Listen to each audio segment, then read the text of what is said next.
Welcome to Mehfil with Shah. This video marks the beginning of a new series on the channel called History Book Review, where I explore important works of history not just to summarize them, but to understand how historians think, write, and argue about the past. In this series, I will present you books that have shaped historical debates, especially in the field of history, literature, and culture. For the very first episode, I chose Writing the Mughal World, published in 2011 by Columbia University Press. This book, written by Muzaffar and Sanjay S.Subrahmanyam, does not tell the story of Mughal emperors in a linear way. Instead, it asks a deeper question: how has Mughal history itself been written over time? Before we explore that question, let's briefly introduce the authors. The book is written by Muzaffar and Sanjay S.Subrahmanyam, two major figures in Mughal and early modern history. Muzaffar is a specialist of Mughal political culture, Indo-Persian literature, and Islam in South Asia. His work paid close attention to language, power, and courtly practices. Sanjay S.Subrahmanyam is known for his global and connected approach to history. He works on South Asia, the Indian Ocean world, and early modern empires, constantly crossing regional and linguistic boundaries. Together, they challenge colonial, nationalist, and rigid economic interpretations of Mughal history.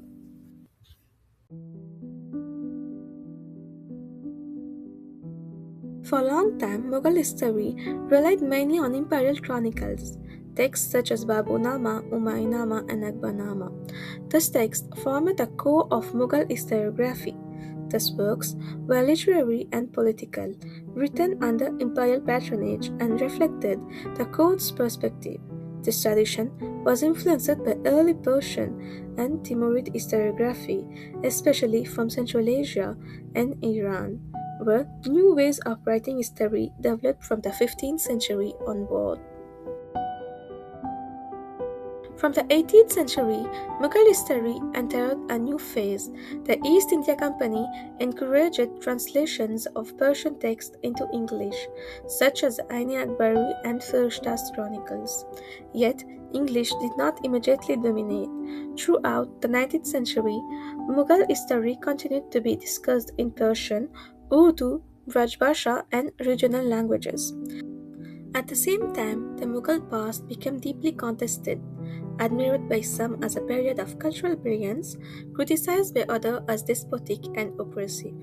A major shift occurred with Henry Mayer's Eliot and John Dawson, whose compilations framed Mughal history through a colonial lens and promoted philology and textual criticism as the dominant tools.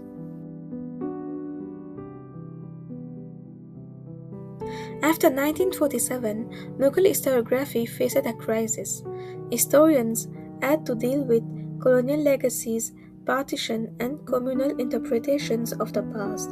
In the 1950s and 60s, scholars such as Sadiq Chandra and Nurul Hasan challenged religiously deterministic views, especially early portrayals of Aurangzeb as a fanatic.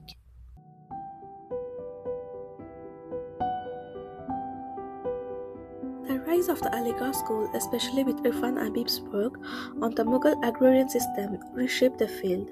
This approach emphasized economic structures, class relations, and highly centralized Mughal state.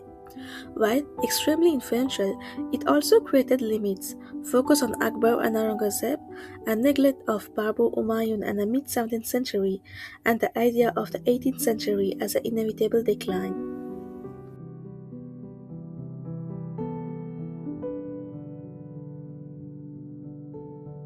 This is where M.Alam and S.Subrahmanyam intervene. They deliberately move away from dominant frameworks and focus on neglected texts and autobiographies, regional and successive states, Jesuit sources, Hindu munshis, literary and cultural productions. The goal is not to replace one grand narrative with another, but to pluralize Mughal history. They argue for rethinking religious as a lived practice, paying attention to literary culture, using multilingual and original sources, and experimenting with new historical genres. Together, these trends suggest a late but significant cultural turn in Mughal historiography. Writing the Mughal World reminds us that Mughal history is not fixed. It has been written and rewritten by emperors, colonial officials, nationalists, and modern historians. To understand the Mughal Empire, we must understand how its history has been produced, and that is exactly what this book helps us to do. Thanks for watching till the end. If you enjoyed this review, don't forget to like, comment, and subscribe for more content. Hope you enjoyed this video.